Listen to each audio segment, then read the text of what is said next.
Assalamualaikum warahmatullahi wabarakatuh. Sahabat muslim rahimakumullah. Selamat datang kembali di channel Permata Islam yang membahas seputar kisah islami penuh hikmah.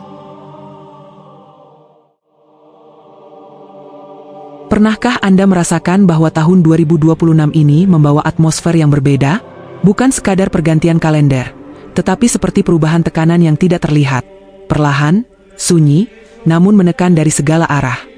Dunia tampak berjalan seperti biasa. Pusat perbelanjaan tetap ramai.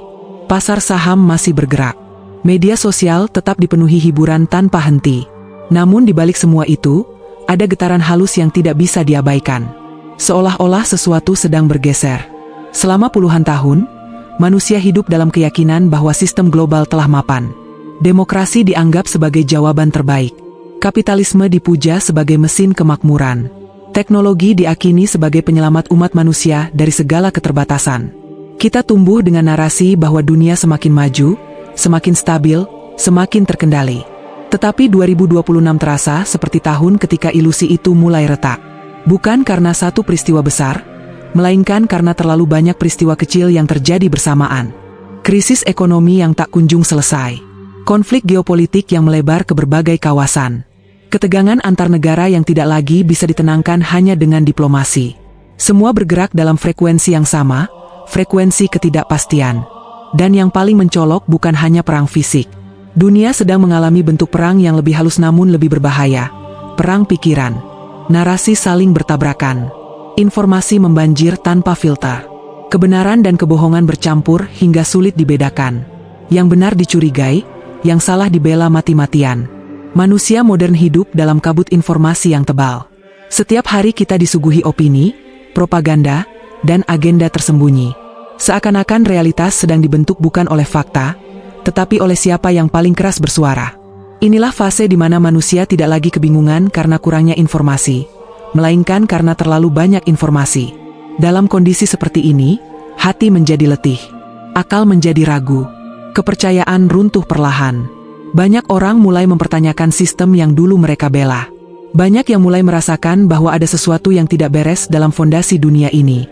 Apakah ini kebetulan? Sejarah mengajarkan bahwa tidak ada pergeseran besar yang terjadi tanpa tanda-tanda awal. Setiap peradaban yang runtuh selalu diawali oleh fase pembusukan internal.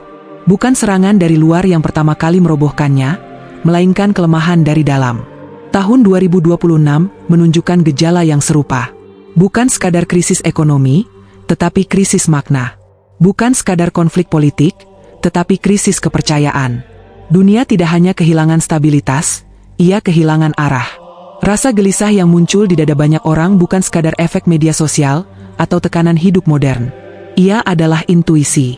Sebuah sinyal batin bahwa kita sedang berada di ambang perubahan besar. Perubahan yang mungkin tidak bisa lagi dihentikan. Sebagian orang mencoba menenangkan diri dengan mengatakan bahwa ini hanyalah siklus biasa. Bahwa dunia memang selalu mengalami pasang surut. Namun ada perbedaan antara siklus normal dan fase transisi. Siklus berputar kembali ke titik awal. Transisi membawa kita ke fase yang sama sekali baru. Dan banyak indikator menunjukkan bahwa yang sedang kita hadapi bukanlah sekadar siklus. Perhatikan bagaimana otoritas global semakin kehilangan legitimasi. Keputusan-keputusan besar tidak lagi dipercaya sepenuhnya oleh rakyatnya sendiri. Institusi yang dulu dianggap kokoh kini dipenuhi kecurigaan. Bahkan konsep, kebenaran objektif, pun mulai diperdebatkan. Di era ini, suara mayoritas tidak selalu mencerminkan kebenaran. Algoritma bisa membentuk opini publik. Persepsi bisa dimanipulasi. Dan manusia perlahan kehilangan kemampuan untuk membedakan mana cahaya asli dan mana cahaya buatan. Inilah bentuk baru dari peperangan yang telah diperingatkan dalam banyak kajian akhir zaman, perang yang tidak selalu menggunakan senjata, tetapi menggunakan narasi. Perang yang tidak selalu menumpahkan darah, tetapi mengaburkan akal. Ketika kebenaran menjadi relatif dan kebohongan menjadi industri, maka fondasi moral sebuah peradaban mulai goyah. Tahun 2026 bukan hanya tentang angka. Ia menjadi simbol dari akumulasi kejadian yang bertemu dalam satu garis waktu. Mengeringnya sumber daya di berbagai wilayah. Krisis pangan yang mulai terasa. Ketegangan di kawasan-kawasan yang memiliki nilai strategis dan spiritual tinggi. Semua bergerak seolah mengikuti pola yang saling terhubung. Sebagian mungkin melihatnya sebagai teori konspirasi. Sebagian lagi melihatnya sebagai dinamika geopolitik biasa. Namun ada kelompok kecil yang melihatnya sebagai tanda. Bukan tanda untuk panik, tetapi tanda untuk waspada. Karena sejarah spiritual umat manusia selalu berjalan berdampingan dengan sejarah politiknya. Ketika dunia dipenuhi oleh kebingungan, biasanya akan muncul dua reaksi ekstrim. Yang pertama adalah keputusasaan total. Yang kedua adalah pencarian besar-besaran terhadap makna dan pemimpin. Dan saat ini, kedua reaksi itu mulai terlihat. Banyak orang kehilangan harapan pada sistem yang ada.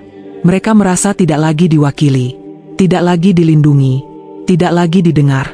Di sisi lain, semakin banyak pula yang kembali mencari petunjuk dalam ajaran agama. Mereka mulai membuka kembali teks-teks lama, membaca ulang nubuah yang selama ini dianggap jauh dari kenyataan. Pertanyaannya bukan lagi, apakah dunia sedang berubah, tetapi, ke arah mana perubahan ini bergerak? Jika kita jujur, rasa takut yang muncul bukan semata-mata karena krisis ekonomi atau konflik global. Rasa takut itu lahir karena ketidakpastian. Karena kita tidak tahu apa yang akan menggantikan sistem yang mulai runtuh ini. Dan setiap kali sebuah sistem besar mendekati titik jenuh, alam semesta seperti mempersiapkan panggung untuk sesuatu yang baru. Apakah 2026 adalah awal dari pergeseran besar itu? Kita belum berbicara tentang tanggal atau kepastian. Namun kita bisa membaca pola. Dan pola menunjukkan bahwa tekanan global sedang meningkat secara bersamaan. Ekonomi, politik, sosial, dan spiritual. Ketika begitu banyak krisis bertemu dalam satu waktu, biasanya itu bukan kebetulan sejarah. Itu adalah fase transisi. Ilusi stabilitas telah memberi manusia rasa aman selama puluhan tahun. Namun kini tirai mulai terbuka. Retakan kecil semakin jelas terlihat. Dan semakin banyak orang menyadari bahwa dunia tidak lagi berada di jalur yang sama seperti sebelumnya. Satu fase sedang berakhir. Dan setiap akhir selalu menjadi awal dari sesuatu yang lebih besar.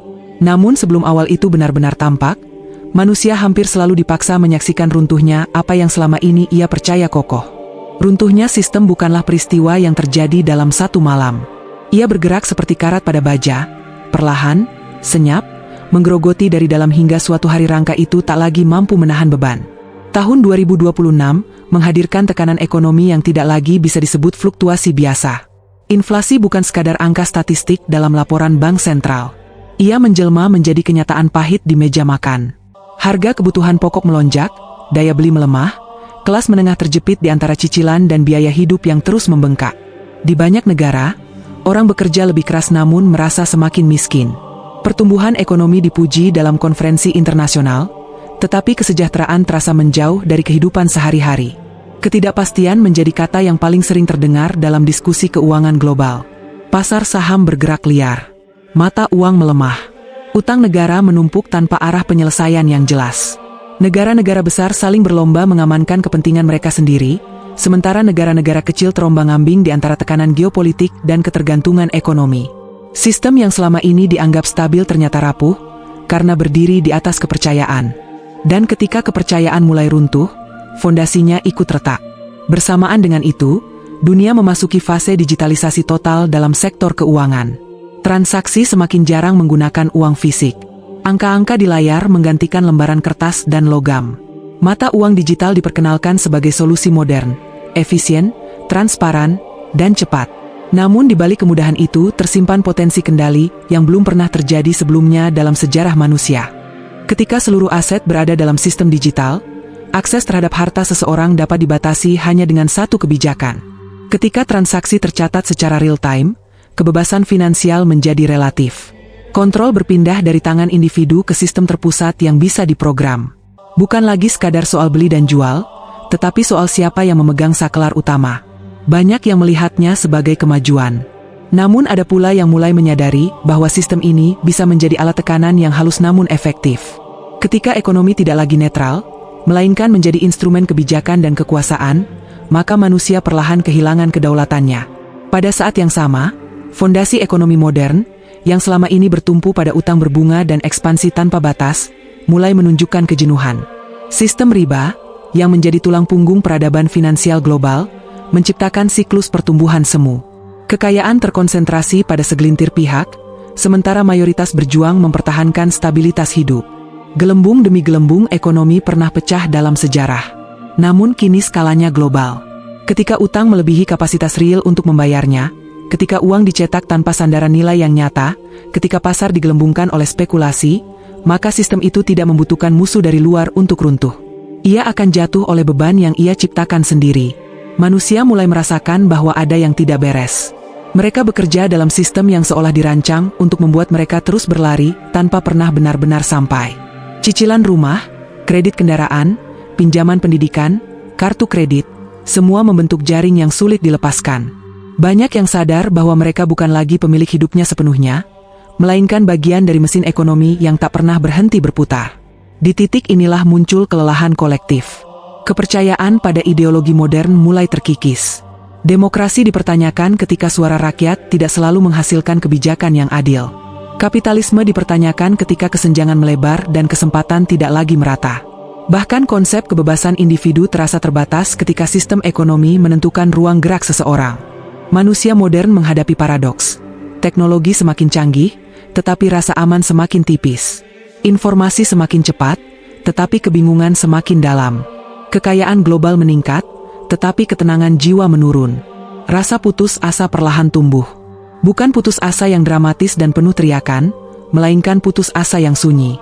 Orang-orang mulai bertanya dalam hati, jika semua sistem ini tidak mampu memberi keadilan, lalu apa yang tersisa? Dalam sejarah spiritual umat manusia, ada satu pola yang berulang.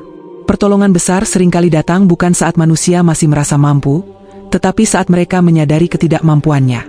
Bukan ketika mereka yakin pada kekuatan sendiri, tetapi ketika mereka sampai pada batas daya. Keruntuhan bukan hanya peristiwa ekonomi. Ia adalah fase penyaringan. Ketika sistem dunia mulai goyah, karakter manusia diuji. Ada yang semakin serakah, menimbun harta demi rasa aman semu. Ada yang panik, kehilangan arah, dan terseret arus ketakutan. Namun ada pula yang mulai melihat krisis sebagai panggilan untuk kembali kepada prinsip yang lebih tinggi. Tahun 2026 menghadirkan situasi di mana banyak orang dipaksa memilih. Tetap menggantungkan harapan pada sistem yang rapuh, atau mulai mencari sandaran yang lebih kokoh. Dalam kondisi tertekan, topeng-topeng jatuh. Niat asli terlihat. Prioritas hidup terungkap. Keruntuhan sistem keuangan global, jika dan ketika ia terjadi, tidak hanya akan mengguncang pasar, tetapi juga mengguncang keyakinan. Selama ini manusia percaya bahwa angka di rekening adalah jaminan masa depan, bahwa investasi adalah perlindungan dari ketidakpastian. Namun ketika nilai mata uang berfluktuasi tajam dan pasar tidak lagi dapat diprediksi, rasa aman itu menguap. Dalam literatur akhir zaman, disebutkan bahwa menjelang fase besar perubahan, harta yang benar-benar bernilai kembali kepada sesuatu yang nyata, emas, perak, dan sumber daya real. Bukan sekadar simbol kekayaan, tetapi representasi nilai yang tidak bergantung pada keputusan politik sesaat. Fenomena ini seakan menjadi refleksi dari kejenuhan sistem yang terlalu lama mengandalkan spekulasi dan utang. Ketika dunia terlalu jauh meninggalkan nilai real dan tenggelam dalam ekonomi virtual, maka guncangan kecil saja cukup untuk menimbulkan efek domino. Namun di balik semua itu, ada dimensi yang lebih dalam. Keruntuhan sistem bukan semata-mata tragedi, melainkan proses pembersihan. Ketika struktur yang tidak adil runtuh, ruang terbuka untuk tatanan yang lebih adil. Ketika manusia kehilangan kepercayaan pada sistem buatan, mereka mulai membuka diri pada kepemimpinan yang berbeda. Akan tetapi, sebelum kepemimpinan yang adil ditegakkan, manusia harus mencapai satu fase yang paling sulit, titik putus asa kolektif. Putus asa bukan dalam arti kehilangan harapan kepada Tuhan, tetapi kehilangan kepercayaan pada solusi buatan manusia. Saat itulah kesadaran bergeser, bahwa mungkin selama ini arah yang ditempuh keliru, bahwa mungkin sistem yang diagungkan ternyata tidak mampu menyelamatkan. Dalam kondisi seperti ini, suara hati menjadi lebih jelas. Banyak yang mulai kembali kepada nilai-nilai dasar, keadilan, kejujuran, keberkahan. Mereka menyadari bahwa stabilitas tidak bisa dibangun hanya dengan regulasi dan teknologi, tetapi dengan moral dan integritas. Krisis ekonomi global bukan hanya soal grafik dan laporan. Ia adalah cermin dari krisis etika yang lebih luas. Ketika keserakahan dilegalkan, ketika keuntungan diutamakan di atas kemanusiaan, ketika kekuasaan menjadi tujuan utama, maka sistem itu sedang berjalan menuju batasnya. Batas itu kini semakin dekat. Tekanan demi tekanan menumpuk seperti awan gelap di langit sejarah. Setiap kebijakan darurat, setiap paket penyelamatan, setiap penyesuaian suku bunga terasa seperti tambalan pada dinding yang retaknya semakin melebar. Manusia mencoba menahan arus dengan bendungan sementara, tetapi sumber tekanan datang dari hulu yang lebih dalam. Di tengah kecemasan ini, ada keheningan yang mulai terasa. Keheningan sebelum perubahan besar. Orang-orang mulai berhenti memuja sistem. Mereka mulai menilai ulang prioritas hidupnya. Mereka mulai bertanya bukan lagi, bagaimana cara bertahan dalam sistem ini, tetapi, apakah sistem ini memang layak dipertahankan? Dan ketika pertanyaan itu menjadi kolektif, sejarah bersiap bergerak. Sebuah tatanan yang dibangun di atas ketidakadilan tidak mungkin bertahan selamanya. Ia mungkin terlihat kuat, tetapi kekuatannya semu. Seperti bangunan megah yang berdiri di atas tanah rapuh, ia hanya menunggu getaran yang cukup besar untuk membuatnya ambruk. Getaran itu kini terasa semakin nyata. Krisis demi krisis bukan sekadar kebetulan. Ia seperti tahapan menuju satu fase penyadaran. Manusia dipaksa melihat kelemahan sistemnya sendiri. Dipaksa merasakan konsekuensi dari pilihan kolektif yang telah lama diambil. Dan di balik semua keguncangan ini, ada satu kesadaran yang perlahan tumbuh, bahwa dunia sedang dipersiapkan untuk sesuatu yang berbeda. Sebelum keadilan ditegakkan secara sempurna, ketidakadilan harus mencapai puncaknya. Sebelum cahaya menyinari sepenuhnya, kegelapan harus memperlihatkan wujud aslinya. Sistem dunia mungkin harus runtuh bukan karena kegagalan total, tetapi karena ia telah menyelesaikan perannya. Manusia kini berada di antara dua fase lama yang sedang sekarat dan fase baru yang belum sepenuhnya tampak. Di tengah kecemasan, ada rasa menunggu. Bukan menunggu dengan kepanikan, tetapi menunggu dengan kesadaran bahwa sejarah tidak berhenti di sini. Tekanan ekonomi, digitalisasi total, kejenuhan riba, hilangnya kepercayaan pada ideologi modern, semuanya bergerak menuju satu titik. Titik di mana manusia menyadari bahwa solusi tidak lagi bisa dicari di tempat yang sama yang telah melahirkan masalah. Dan ketika titik itu benar-benar tercapai, dunia tidak lagi hanya membutuhkan reformasi. Dunia akan membutuhkan kepemimpinan yang berbeda dari segala yang pernah dikenal sebelumnya. Bukan kepemimpinan yang lahir dari ambisi politik. Bukan pula dari lobi kekuasaan atau strategi elektoral. Tetapi kepemimpinan yang muncul ketika dunia berada di titik paling rapuh, saat manusia menyadari bahwa seluruh sistem yang mereka banggakan tidak lagi mampu menahan gelombang kerusakan. Tanda paling jelas dari fase itu adalah ketika kezaliman tidak lagi disembunyikan. Jika di masa lalu ketidakadilan berusaha dibungkus dengan retorika moral, kini ia berdiri terang-terangan. Keputusan yang merugikan rakyat dijelaskan sebagai kebijakan strategis. Penindasan dibingkai sebagai stabilitas. Kepentingan segelintir orang dipoles seolah demi kebaikan bersama. Dunia menyaksikan ketimpangan yang mencolok antara kekuasaan dan kebenaran, namun suara yang mencoba melawan seringkali tenggelam dalam arus propaganda. Kezaliman tidak lagi malu. Ia justru tampil percaya diri. Di berbagai penjuru dunia, konflik tidak hanya dipicu oleh perbedaan ideologi, tetapi oleh perebutan pengaruh dan dominasi.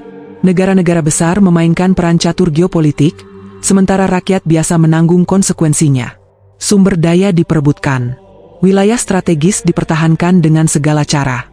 Nilai kemanusiaan seringkali menjadi korban pertama dalam negosiasi kepentingan. Ketika keadilan menjadi relatif dan standar moral berubah-ubah sesuai keuntungan politik, masyarakat mulai kehilangan pegangan. Hukum tampak tegas bagi yang lemah, namun lentur bagi yang kuat.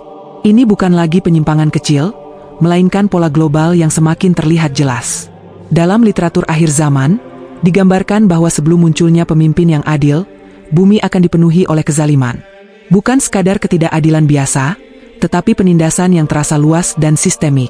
Gambaran itu kini tidak lagi terasa seperti kisah masa depan yang jauh. Ia tampak seperti refleksi realitas yang sedang berlangsung. Di tengah gejolak global tersebut, kawasan Arab, yang memiliki nilai historis dan spiritual tinggi, tidak luput dari dinamika yang semakin kompleks. Perselisihan kepemimpinan menjadi isu sensitif. Perebutan legitimasi dan kekuasaan menciptakan ketegangan internal yang sulit disembunyikan. Perubahan struktur politik di wilayah ini selalu berdampak luas, karena ia bukan sekadar pusat geopolitik, tetapi juga pusat spiritual bagi miliaran manusia. Riwayat-riwayat klasik menyebutkan adanya perselisihan di tanah Arab menjelang fase besar perubahan. Bukan hanya perselisihan biasa, tetapi konflik yang melibatkan figur-figur penting dalam garis kepemimpinan. Disebutkan tentang 3 putra khalifah yang saling berebut kekuasaan, masing-masing merasa memiliki hak dan dukungan. Gambaran ini bukan sekadar simbol perebutan tahta, tetapi representasi dari kekacauan internal di pusat otoritas. Ketika pewaris kekuasaan saling bertentangan, stabilitas terguncang. Ketika legitimasi diperdebatkan, kepercayaan rakyat melemah. Dalam kondisi seperti itu, kekosongan kepemimpinan bisa muncul, kekosongan yang berbahaya sekaligus menentukan.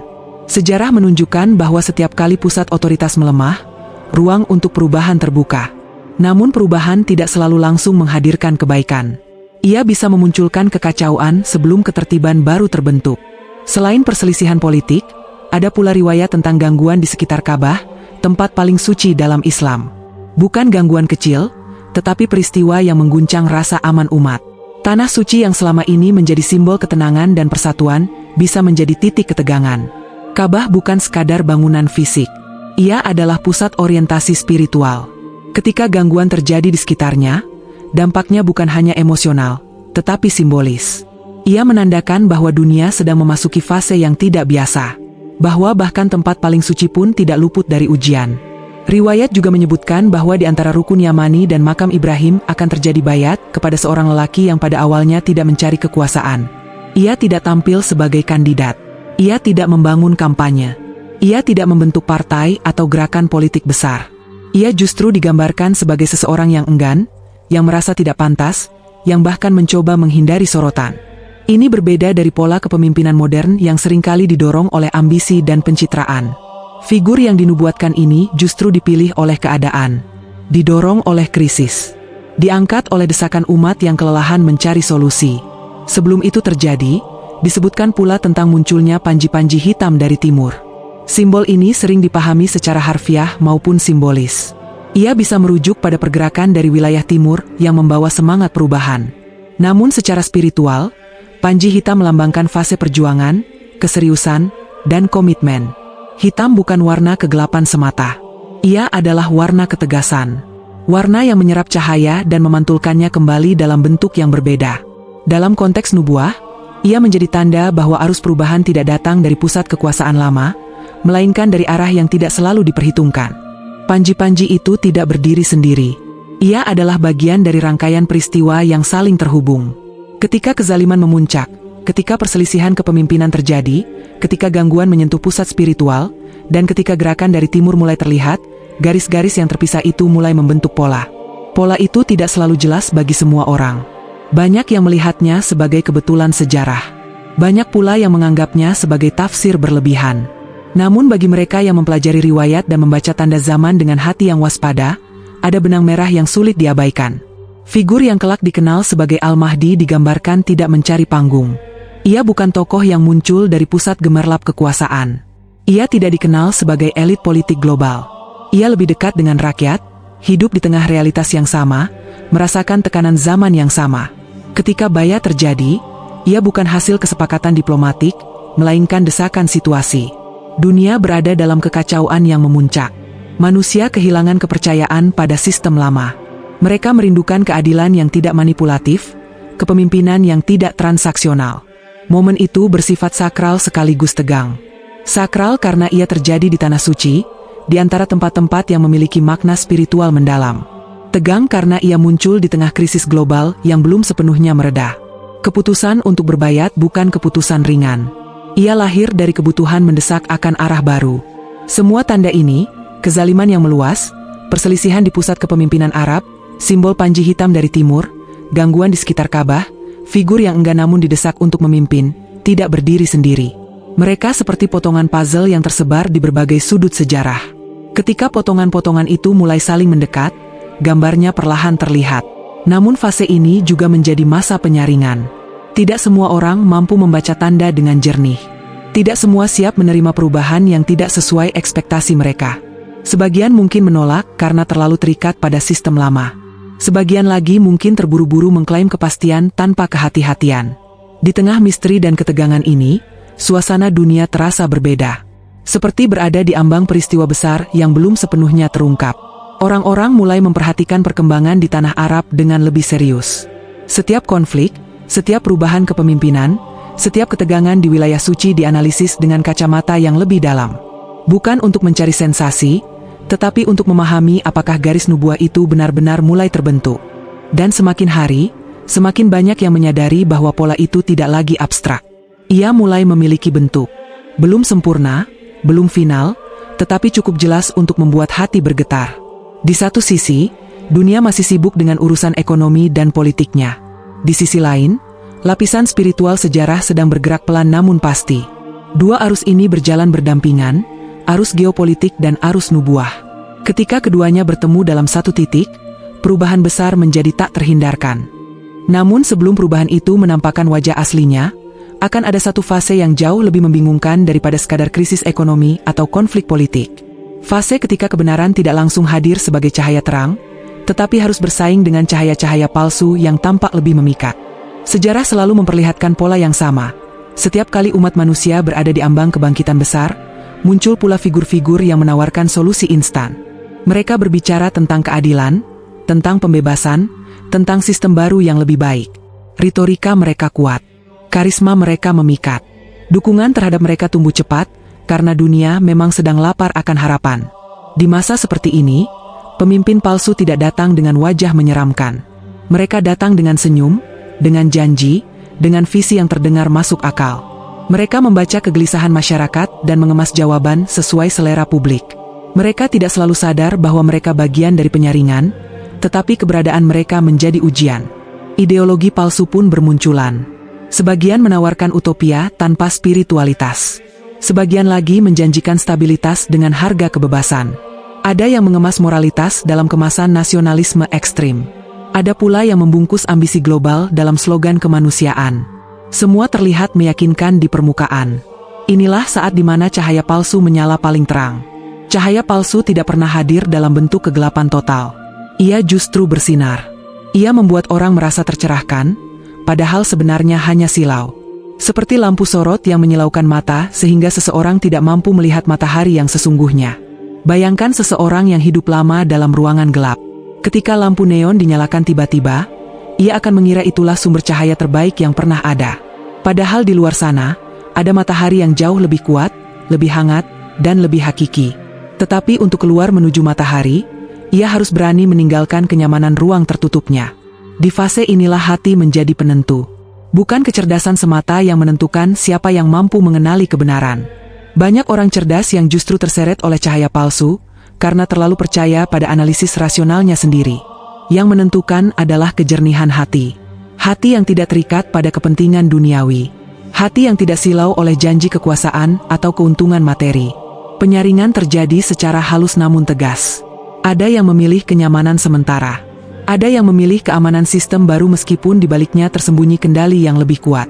Ada pula yang bersabar, menunggu dengan kewaspadaan, tidak terburu-buru menyambut setiap figur yang muncul membawa jargon perubahan. Dalam riwayat akhir zaman, disebutkan bahwa menjelang tegaknya keadilan, akan muncul banyak fitnah. Fitnah bukan hanya dalam bentuk kekerasan, tetapi kebingungan. Manusia sulit membedakan mana yang benar-benar pembawa kebenaran dan mana yang sekadar memanfaatkan momentum. Figur yang dinanti tidak hadir dengan gemerlap propaganda global. Ia tidak diangkat oleh media besar. Ia tidak dikelilingi oleh mesin kampanye raksasa. Ia justru muncul ketika dunia telah letih dengan semua pencitraan. Karena cahaya asli tidak perlu dipromosikan secara berlebihan. Ia cukup bersinar, dan mereka yang hatinya bersih akan mengenalinya. Metafora ini bukan sekadar perumpamaan puitis.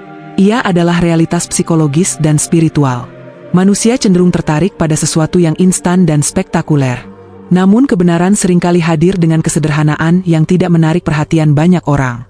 Di tengah kegaduhan dunia, yang paling berbahaya bukanlah kegelapan, melainkan cahaya yang menipu. Maka pertanyaan terbesar di tahun-tahun penuh gejolak ini bukan hanya tentang siapa yang akan memimpin, tetapi siapa yang siap mengenali pemimpin yang benar. Bukan hanya tentang kapan perubahan terjadi, tetapi bagaimana kondisi hati ketika perubahan itu datang. Keruntuhan sistem global yang sebelumnya tampak menakutkan kini bisa dilihat dari sudut yang berbeda. Ia bukan sekadar kehancuran, melainkan pembersihan.